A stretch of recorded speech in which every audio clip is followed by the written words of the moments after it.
Get ready for a deep dive into the industry controversy that has everyone talking, because Timothée Chalamet has ignited a firestorm of debate. After his blunt remarks at a recent town hall about the state of ballet and opera, the internet is split right down the middle on whether he was being brutally honest or just plain dismissive.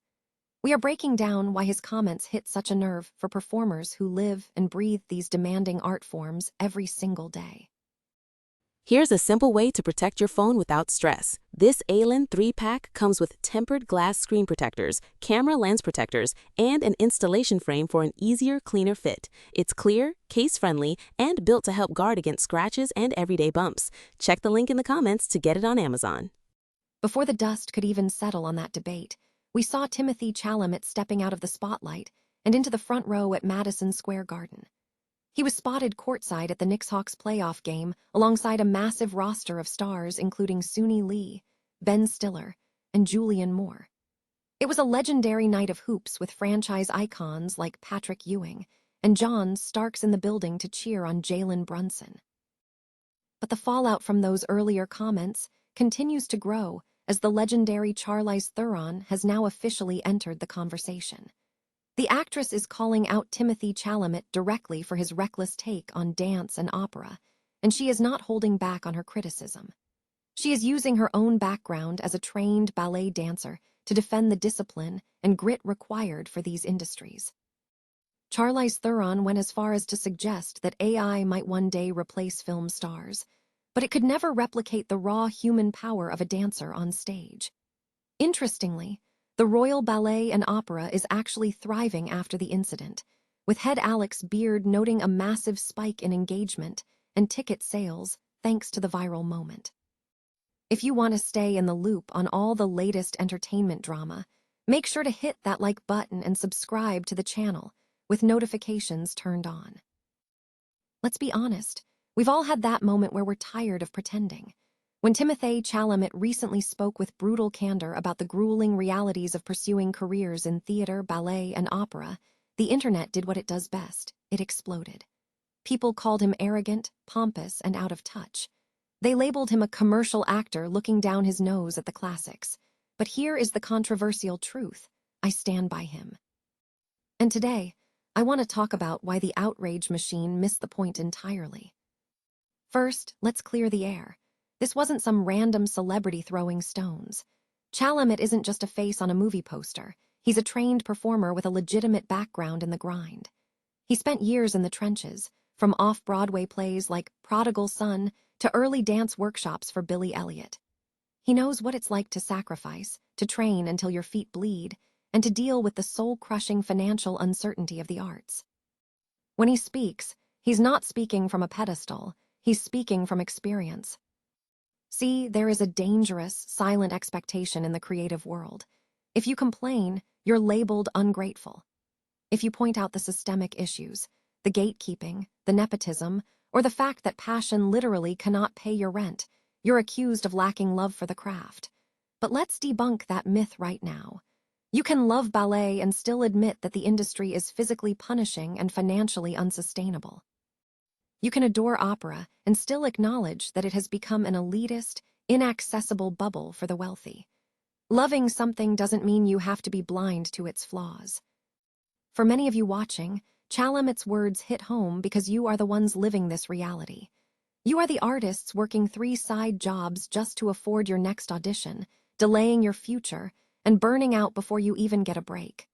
The system relies on this passion as payment mentality to keep people quiet. But silence isn't support, it's stagnation. When we treat constructive criticism as a betrayal, we are actively closing the door on the very improvements these industries desperately need to survive. Ultimately, Chalamet's comments were a mirror held up to a broken system. Whether or not you like his delivery, the substance of his argument is undeniable. The arts won't be saved by people pretending everything is fine. They will be saved when institutions finally listen to the people doing the work instead of silencing them. So, what do you think? Is it time for the arts to grow up and face these uncomfortable truths, or are we just making excuses for a system that's failing its stars? Let me know in the comments below, and don't forget to subscribe if you want to keep cutting through the noise. Remember, The most honest voice in the room is often the one everyone is afraid to hear.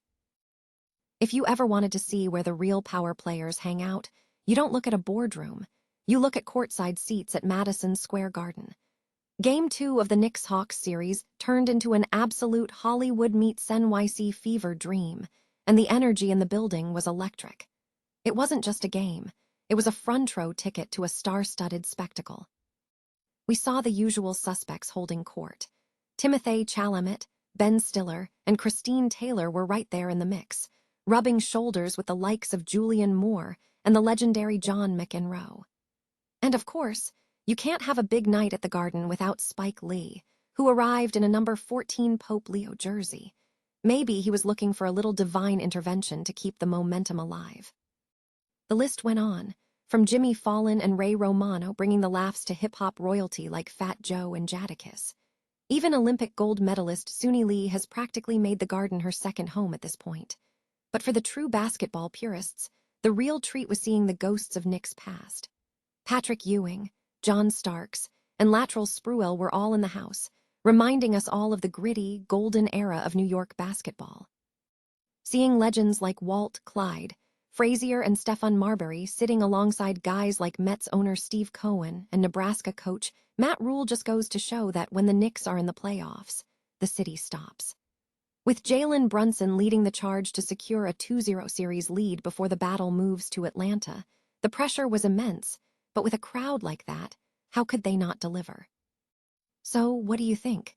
Does that star power support actually give the players an extra edge, or is it just another distraction?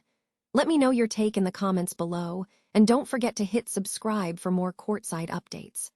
Sometimes, the most interesting drama doesn't happen on the scoreboard. It happens in the stands. Ever wondered if an A-list actor could accidentally start a war with the entire art world? Well, Timothée Chalamet just did. In a moment that sent shockwaves through Hollywood, the star found himself in the crosshairs of none other than Charlize Theron after a truly eyebrow-raising take on opera and ballet. During a recent town hall event while pushing for his upcoming film, Chalamet dismissed these classical art forms by suggesting they are practically dead, claiming no one cares about them anymore. And he used that as a metaphor for why we need to keep theatrical movie-going alive. Safe to say, the internet and Charlize Theron didn't take too kindly to that. Theron, who is a classically trained dancer herself, didn't mince words. She called the comments reckless, and honestly, it's hard to disagree. In a biting retort to the New York Times, she pointed out the irony. In a decade, AI might be able to replicate a movie performance, but it could never replace the raw, human soul of a dancer on stage. Theron's perspective hits home because she lived it. She spent years training at the Joffrey Ballet School, pushing through blood-soaked shoes and grueling pain that she admits was bordering on abusive. To her, dance isn't just an art. It's a masterclass in discipline, resilience, and the kind of grit that makes a true artist. She is basically telling the next generation, don't tear down other crafts just to prop up your own. It's a powerful reminder that while trends fade, the dedication to a physical, human performance is timeless. What do you think? Was Chalamet just speaking his truth, or was he punching down at art forms that have survived for centuries? Let me know in the comments below. Hit that subscribe button for more deep dives into Hollywood drama, and remember, real art is built on respect, not dismissal. Hollywood is currently witnessing an unexpected clash of titans, and it is not happening on a movie set. Charlize Theron just fired a serious warning shot at Timothée Chalamet, and honestly, she did not hold back. The beef started when Chalamet, during a conversation with Matthew McConaughey, dismissed the relevance of ballet and opera, essentially suggesting that nobody cares about these dying art forms. Well, Theron, who has a background in serious dance, wasn't having it. She called his comments reckless, but she took it a step further, predicting that while AI might eventually be able to replicate acting, it will never capture the raw, visceral reality of a dancer on stage. To hear her tell it, dance isn't just a hobby. It is a brutal, blood-soaked discipline that shapes a person's entire character. She described bleeding through her shoes and enduring actual infections, emphasizing that dancers are essentially superheroes in silence. It is a sharp reminder that the discipline required to stand on that stage is a far cry from the life of a Hollywood movie star. Interestingly enough, While Chalamet tried to brush off ballet as a relic of the past, the industry is actually booming. The head of London's Royal Ballet and Opera didn't even get angry. He simply invited people to look at the numbers. Turns out, their biggest demographic is people in their 20s, the exact same audience that loves Chalamet. They saw a massive spike in social media engagement and ticket sales, essentially thanking Timothée for the accidental publicity boost. It is a classic case of a celebrity take backfiring in the best way possible. So, what do you think? Was Chalamet just being candid, or did he step way out of line by trashing an art form he clearly doesn't understand? Let me know your thoughts in the comments below, and don't forget to hit subscribe for more industry drama. At the end of the day, maybe we should all learn to respect the grind, whether it's on a red carpet or in a ballet studio.